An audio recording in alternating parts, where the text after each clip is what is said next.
Afternoon, everybody, and welcome to our SAEON seminar for March. So I'm Caitlin, and I'm really glad that you're able to join us today. So just a few things in the beginning is please just make sure that you're muted, and that also we'll be recording this and popping it onto the SAEON YouTube page. So if you want to go have a look at any of our other seminars that we've had, you can find them over there.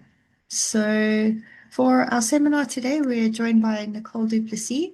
So she is a science officer at SAEON's Egagasini Node in Cape Town, and she works in the interesting space of the interface between science and policy. And she's going to be chatting to us about the past 10 years of the South African chapter of the Indian Ocean Rim Academic Group and some of the interesting work that they've been up to.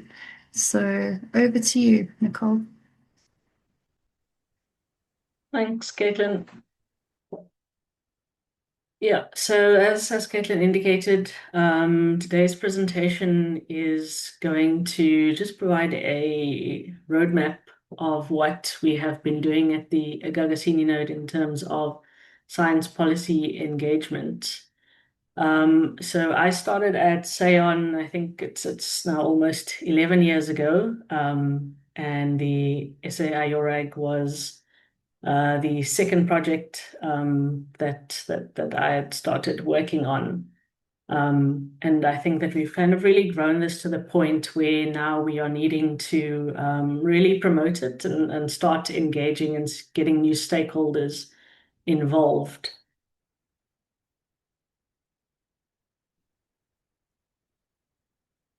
Of course, now it doesn't want to move. There we go.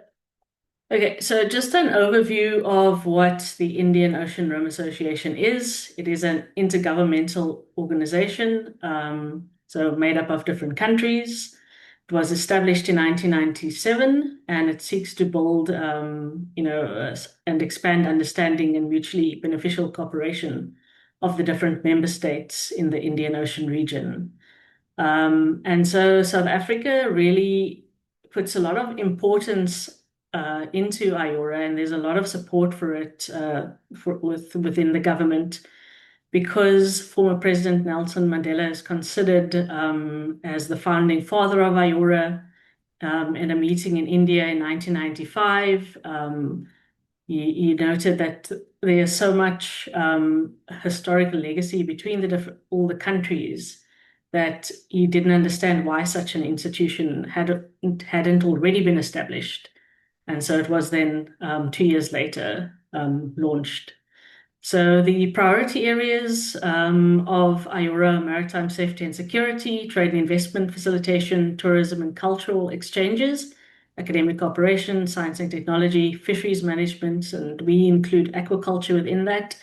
And then blue economy, women's economic empowerment, and climate change are cross-cutting around that.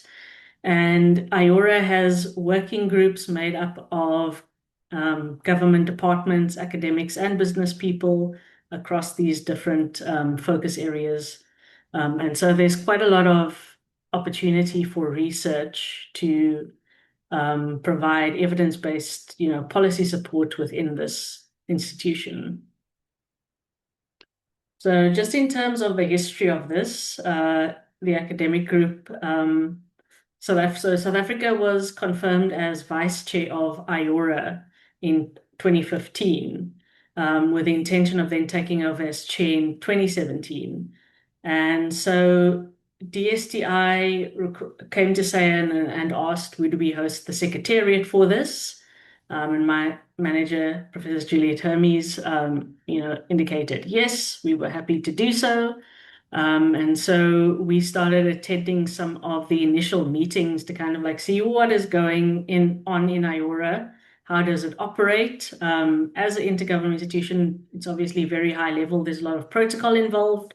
And so I think this was one of Juliet's first meetings there at the Indian Ocean Dialogue that she attended. My first meeting was in Indonesia at the 22nd Indian Ocean Rim, so the IORAG meeting. And so it was really a very different space coming from science. And so our first chair was Professor Nani Miller from the Human Science Research Council. And there was a very small core group of experts that were selected and identified by the steering committee to participate as our South African chapter, with the first meeting held in November 2016. And there were only 12 participants, which were mostly made up of, I think, like half the people were from the steering committee, and the academic group was very small at that stage.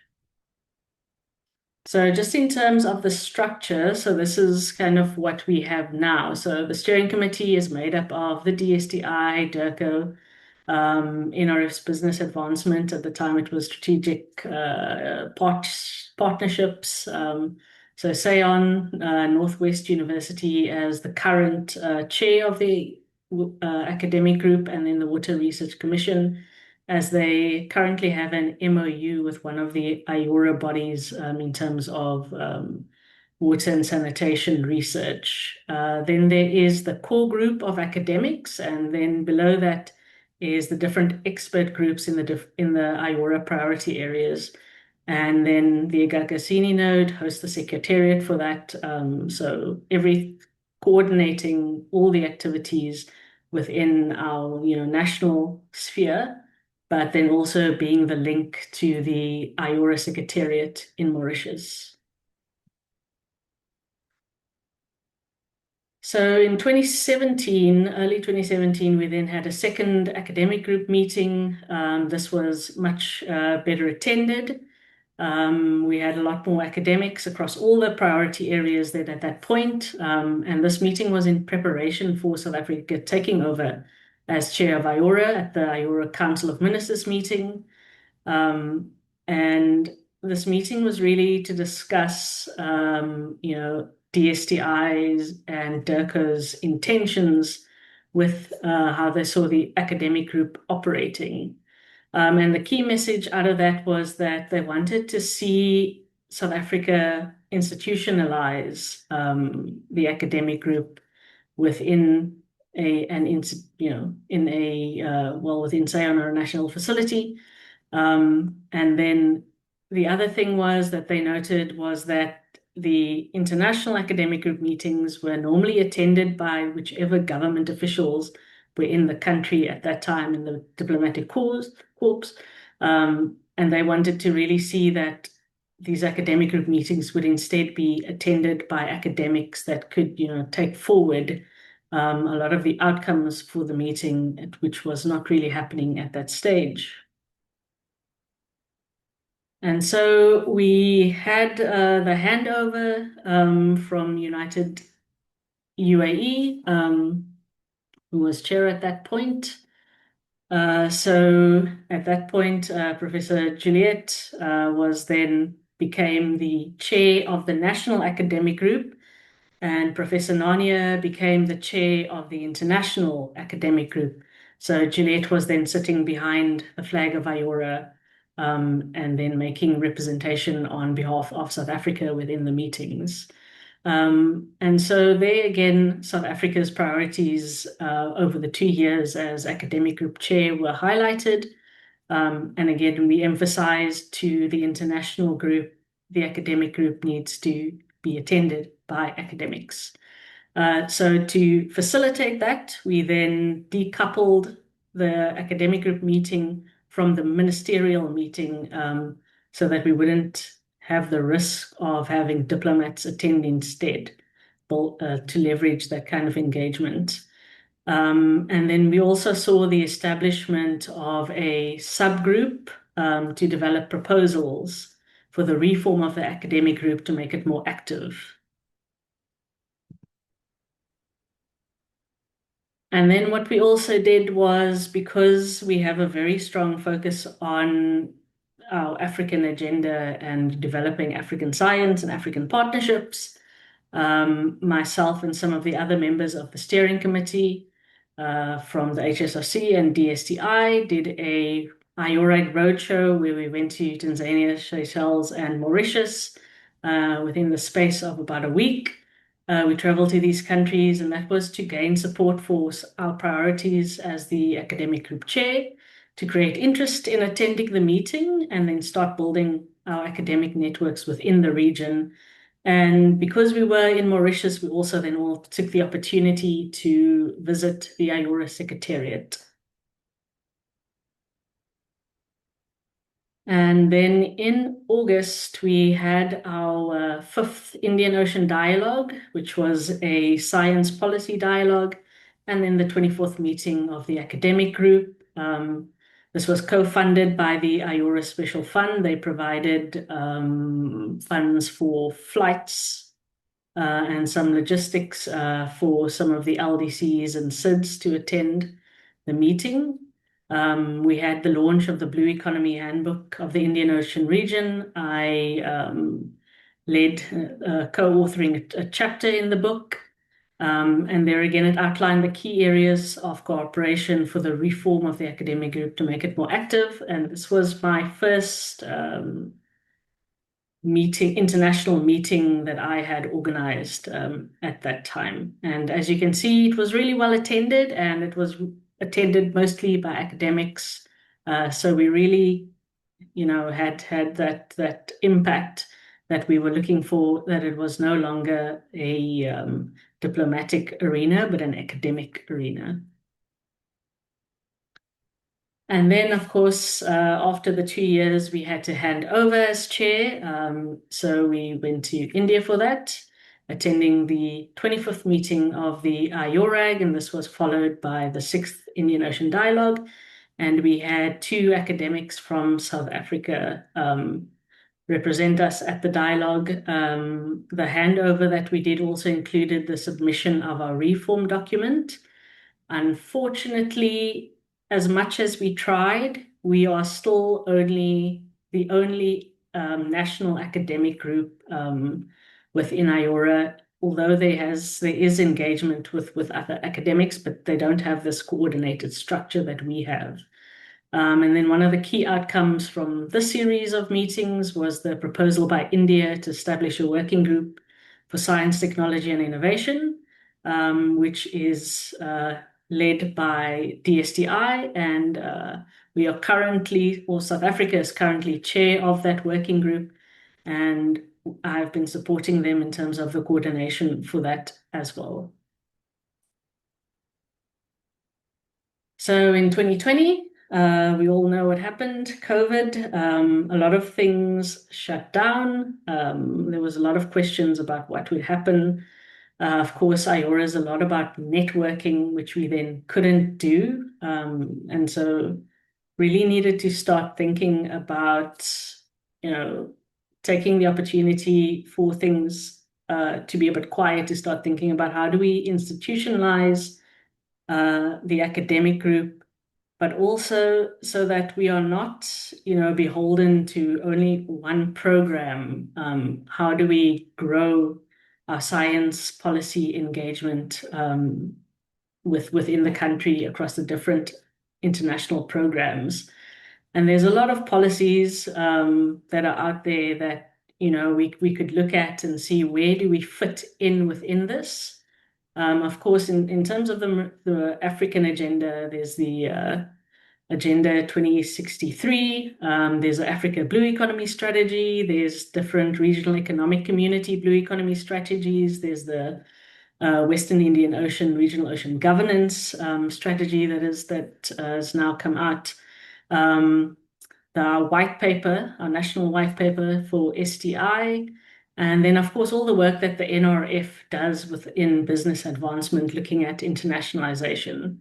So we could kind of link up to all of those and say, okay, there is an opportunity here, and we can facilitate, the science policy engagement, and it doesn't have to be primarily linked to the IORA academic group, but we can use that as a foundation.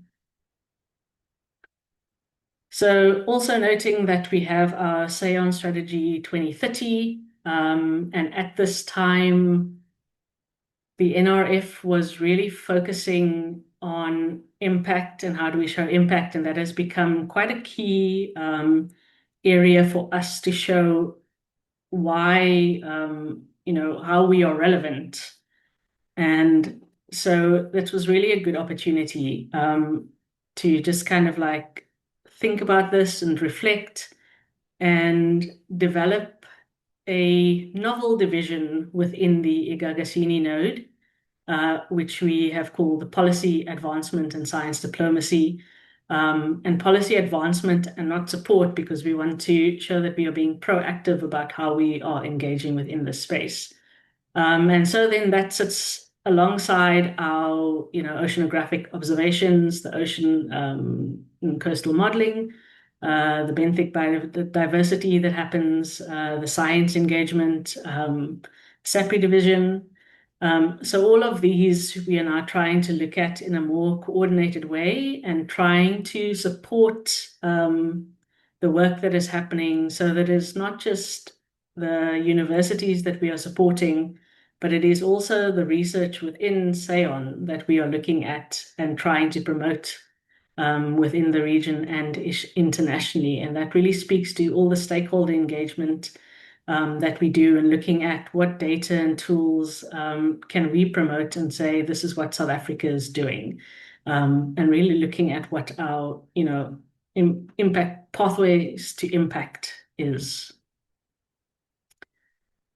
So then we thought, because things had slowed down so much in terms of the work of the academic group, we decided we would be chair of the IORAG for 2022 to 2023.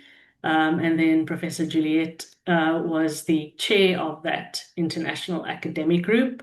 And so we then needed a national chair, and we did an open call within our stakeholder group, and Mr. Kame Molope from Northwest University was elected, and he is still currently the chair. And so we hosted then the 28th meeting of the academic group in Cape Town. Again, we had special fund support from IORA in terms of providing funding for LDCs and SIDS. And something that was key here was that we are requested that they be allowed to bring along an early career professional as well, so that we opened up that opportunity. As well as we created linkages with the IORA Business Forum, that members that are in South Africa. So key things that came out of that was they agreed to prioritize the establishment of an early career professionals network within IORA. There was an agreement to establish an IORA university network, and then an IORA portal of mobility, exchange, and mentorships and scholarships. So we currently have implemented 2 out of those, the professional network and the university network, which were both launched in 2024. And so now what we are doing is really taking this around the country, because we want more stakeholders to be involved. We want more universities to be involved. And so we had 2 meetings last week in Cape Town, the first one, and second one in East London. And next week we are going to KZN and Gauteng for another 2 meetings, really discussing what the academic group is about, and where the opportunities are, but then also providing an opportunity for the academics from the different universities to present, so that we can see what their expertise is and see, how they can engage in particularly or possibly participate in some of the IORA activities nationally and what we are trying to do. So just in terms of what the Secretariat does, so we provide policy support, so ensure that there are inputs to different concept notes, work plans, whatever kind of documentation comes out of IORA that is relevant to the academic space or where they need expert opinions. And then we will circulate that to relevant experts to make input and submit that as South Africa's contribution. Our National Science Policy Platform. This is really the opportunity for academics to engage with each other, as well as with different government officials that are involved within IORA. Sometimes it isn't only DIRCO and DSTI, but SAMHSA and DFFE and tourism. So it's depending on how interested the different government departments are, that it's quite a good space, but it does change from year to year. And again, to facilitate greater engagement, we have now started, as of 2024, taking our annual meetings around the country and co-hosting this with the different universities. We will do that again later this year and put out a call for co-hosts. And then facilitate representation of South Africa at IORA and related events. If it's applicable to, the coordination, then I may attend. But if it is a subject-specific area, then again, we go to our network and see who is the expert within this. And we sometimes circulate this to the group and say, are you interested? If they're not, maybe they will request that one of their PhD students or their postdocs attend instead of them. And so it's really a nice engagement to grow our early career platform. The research support. So there are sometimes opportunity to undertake research under the different working groups. There is as I said, the IORA Special Fund. That is an opportunity to provide additional funding. How it works is that you need to provide 50% co-funding to be able to access the rest. But I mean, it's a really good way of getting additional funding to something that you might already have. Then also disseminating the capacity building and training opportunities that come out of IORA. There have been a few. Australia established the IORA Blue Carbon Hub. They run a 6 to 8 week program where they fund early career professionals to visit Australia and work with their experts on their different projects.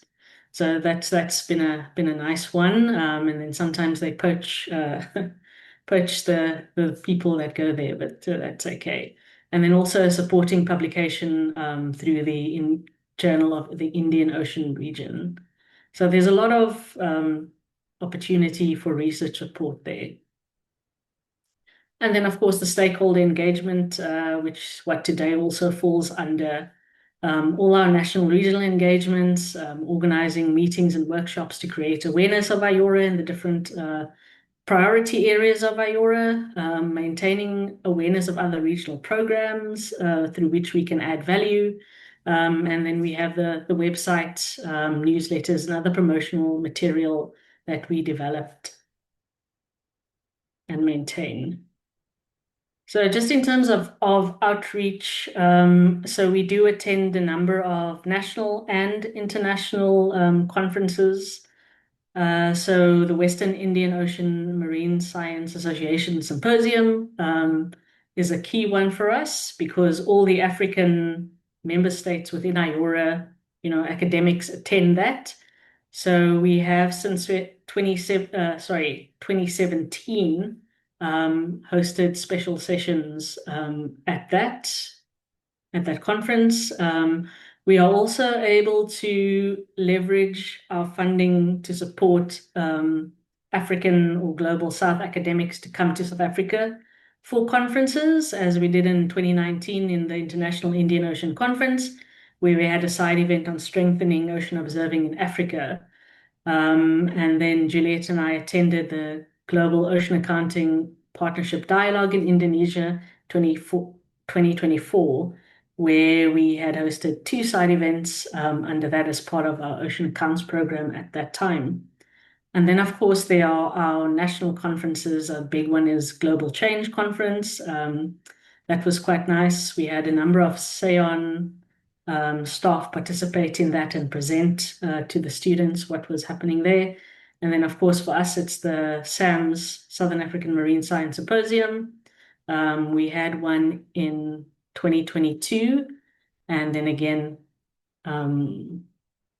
last year as part of our Ocean 20 commitments as well. So we do try to link up our programs as far as we can. So just to show that this is currently our IORAG Early Career Professionals Network, I provide the advisory support for this.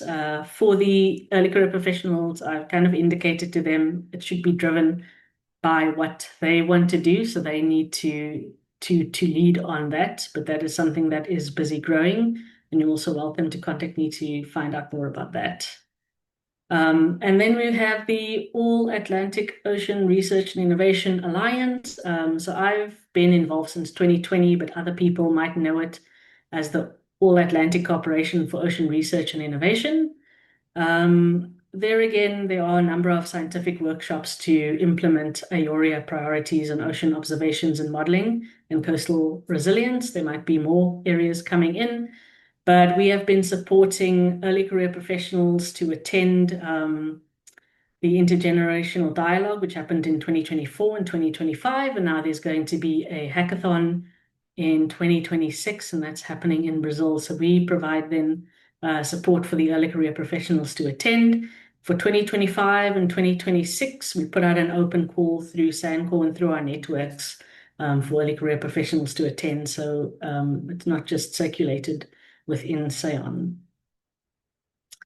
And then, of course, the 14th ICSMO, where we, again, this was more of a SAEON conference, but we collaborated with all our SAEON colleagues, I think, to host a number of side events within that. And so you can kind of like see how we have progressed in terms of the different science programs and the science policy interface, and just how we are trying to grow our different programs within this space.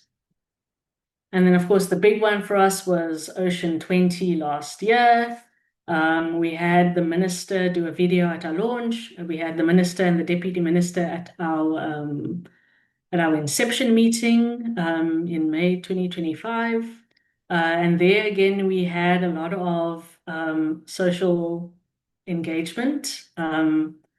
And we really want to, I think at this, I really want to thank Joe and Thomas and Kogi and Caitlin and all the interns and staff that assisted us with making that event a success. I think the minister and the deputy minister really took away from that, and the minister was on SABC later that night talking about the oceans and Ocean 20. So that was, for us, was like really good outcome of this Ocean 20.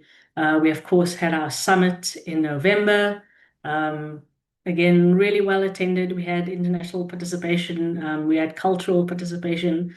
So that was really amazing. And then the big thing was obviously the the G20 Social Summit, where Tammy and I had quite leading roles on that. Tammy is there next to very close to the president.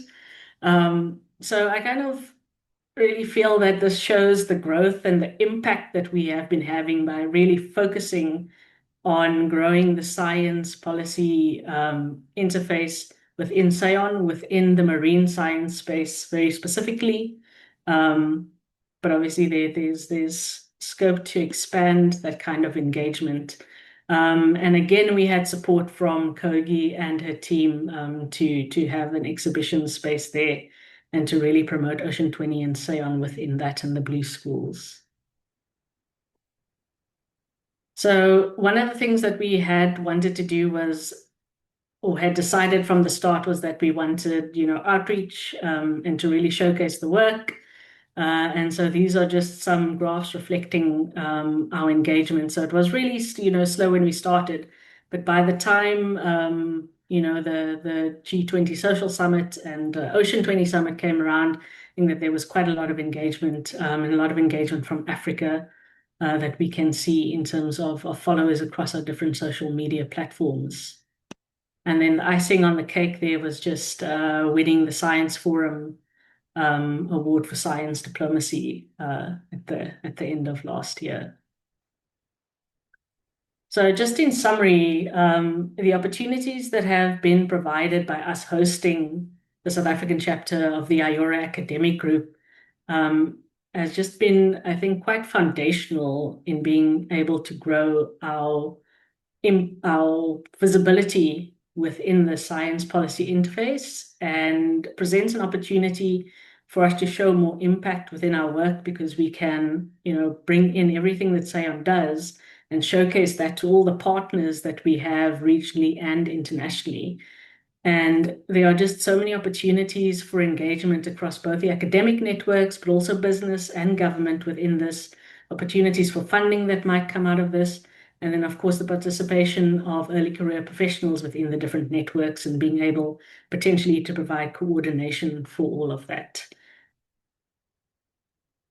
So, yeah, I just want to end off with saying that it has been, I think, a really interesting 10 years working on all of this. It is novel within SAEON because everyone else does, very focused on infrastructure and data and disseminating that.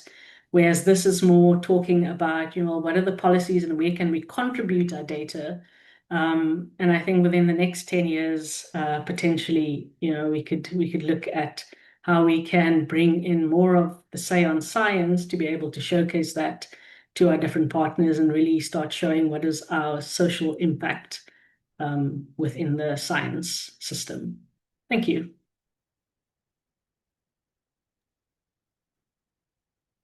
Thank you so much, Nicole, for that lovely talk and taking us through a nice little summary of the last 10 years of that policy science interface that you've been working in. And it's quite cool to see how from the beginning to now all the buy-in and all the different aspects that have been added. I was just looking at, if you look at the number of people in the photos as you go on as well, it's quite cool to see how that interest has grown.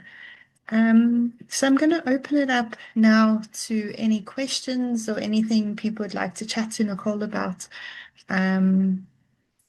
So yeah, you should be able to raise your hand and then I'll let you unmute and you can go like that. Or if you prefer not to talk, you're welcome to pop it in the chat.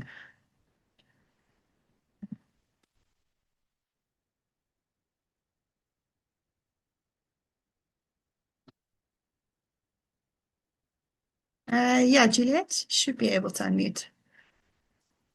Hi, thanks. I, of course, know a lot of what Nicole spoke about, and I just wanted to say thank you. That was a really great overview of just seeing how everything has progressed over time. And I think you started to answer my question at the end there in terms, I mean, you've been doing a lot of work with the impact.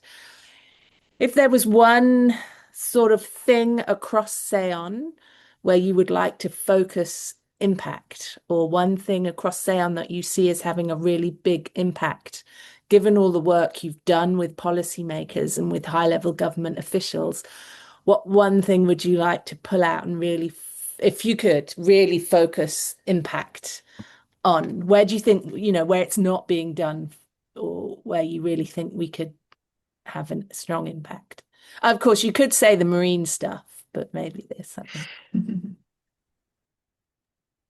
No, I mean, obviously the marine is having a moment. It's the ocean decade of ocean science. There was a African Ocean Decade, 2015 to 2025. So it was just an opportune time to develop such a platform. But I think where we can really show impact is if we actually start showcasing just how much information we have and start turning our data into information products. Especially under Ocean 20, talking to some of the people that are involved, not in the ocean space, but in the inland, and finding out for the first time that they are actually small-scale aquaculture businesses that operate inland and not knowing that, and them saying that they do have a need for more information. And I think that we are probably sitting with that information. So I know it's not our place, I guess, to develop a lot of products, but I think that would be a nice entry point into the social engagement, is just being able to have more tools that we can showcase, and that would, not be for commercialization, because I think that there are a lot of tools that are already for that. But for the small scale guys, they do need things that aren't very expensive, that they can use and are very user friendly.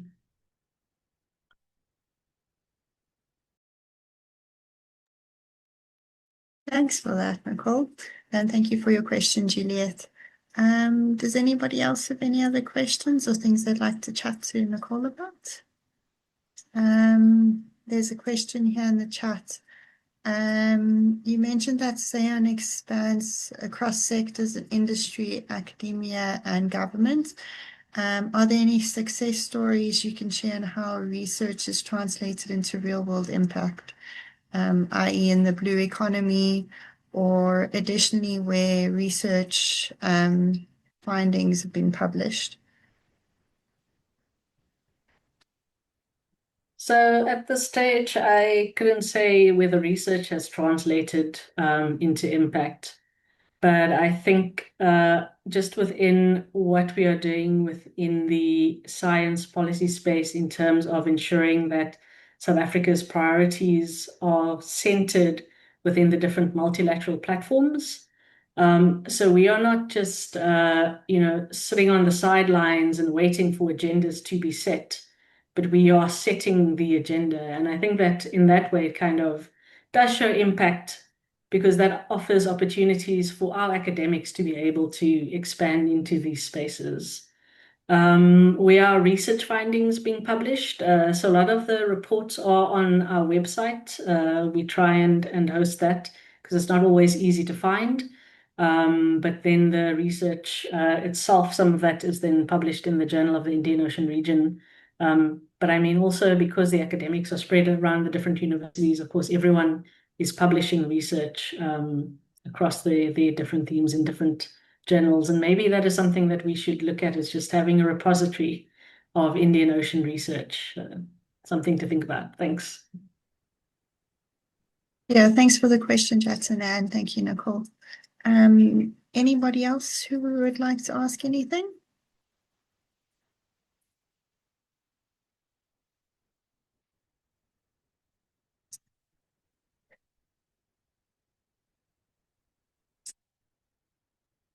They've got the questions out the way.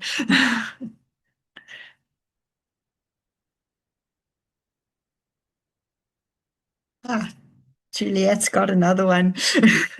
No, this is I maybe missed it, and I'm sorry if I did.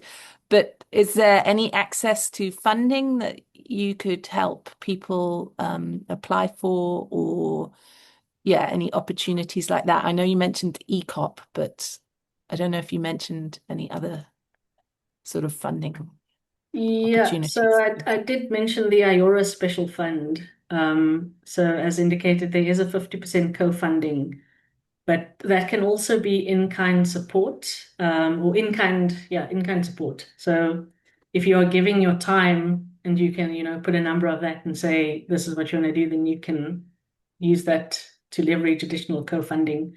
If you already have an NRF grant of a certain amount, you can say you've got that and then apply to the IORA special fund for additional funding.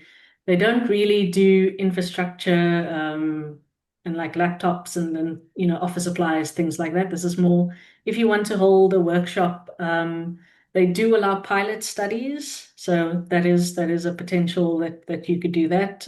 You could use your funding for the infrastructure, and then use the co-funding, for your field work. There, I think that would be totally allowed.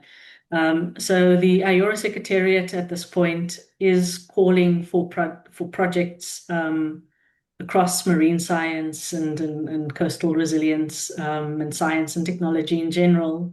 So there's opportunity at this point that they are actively looking for people to submit projects. We have been trying as well. For South Africa, we really try and emphasize that you should have regional partners. So if you have regional partners, that is, great. But you don't need a regional partner. You can do it as a pilot study in South Africa, as long as you can show the link that this is something that could be applied in the region, or could support an activity within the region, then that is also okay. Thanks, Nicole. Hopefully people have some ideas now on how they can use this kind of a platform to help promote the things that they're doing and figure out how to make it work for everybody a little bit. Any other questions people would like to ask?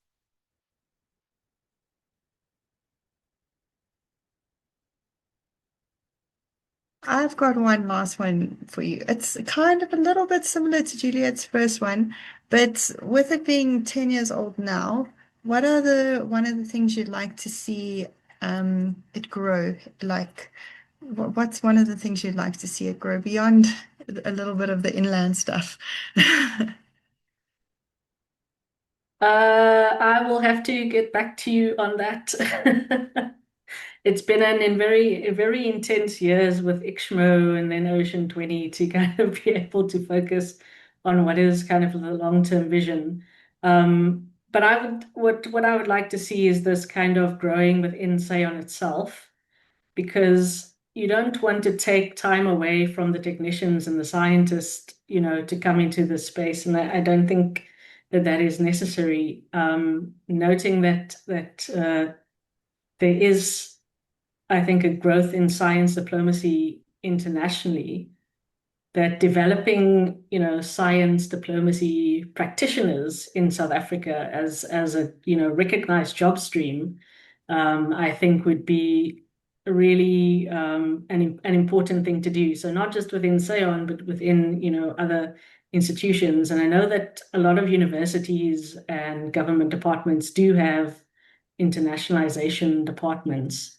But I think what we do well is that we kind of trying to coordinate within the marine space all of these activities, and to kind of, represent South Africa within that, so that everyone can showcase at the same level and has the opportunity to showcase what they're doing at the same level.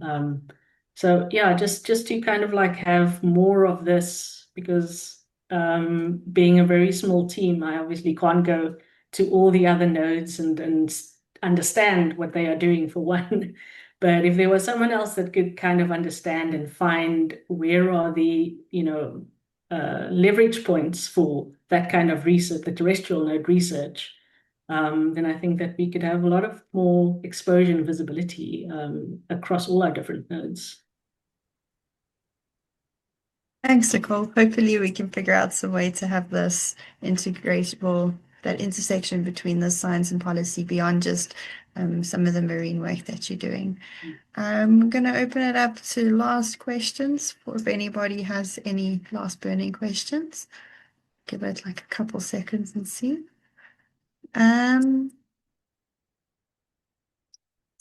Okay, no questions. I just wanted to say thank you so much, Nicole, for a lovely presentation. And it's nice to see the work that you guys have been up to basically for the last 10 years. And I think it's important for those who are in more of a science space to start seeing this kind of side of things that also needs to happen, and how it can possibly help them, basically. So thank you so much. And then thank you to everybody for joining us today. Hopefully we can see you next month. It will be on the 9th of April for our next SAON seminar, and hope to see you there. So thank you so much for joining us, and thank you so much, Nicole. Thanks, Caitlin. Thanks, everyone. Bye. Bye, everyone.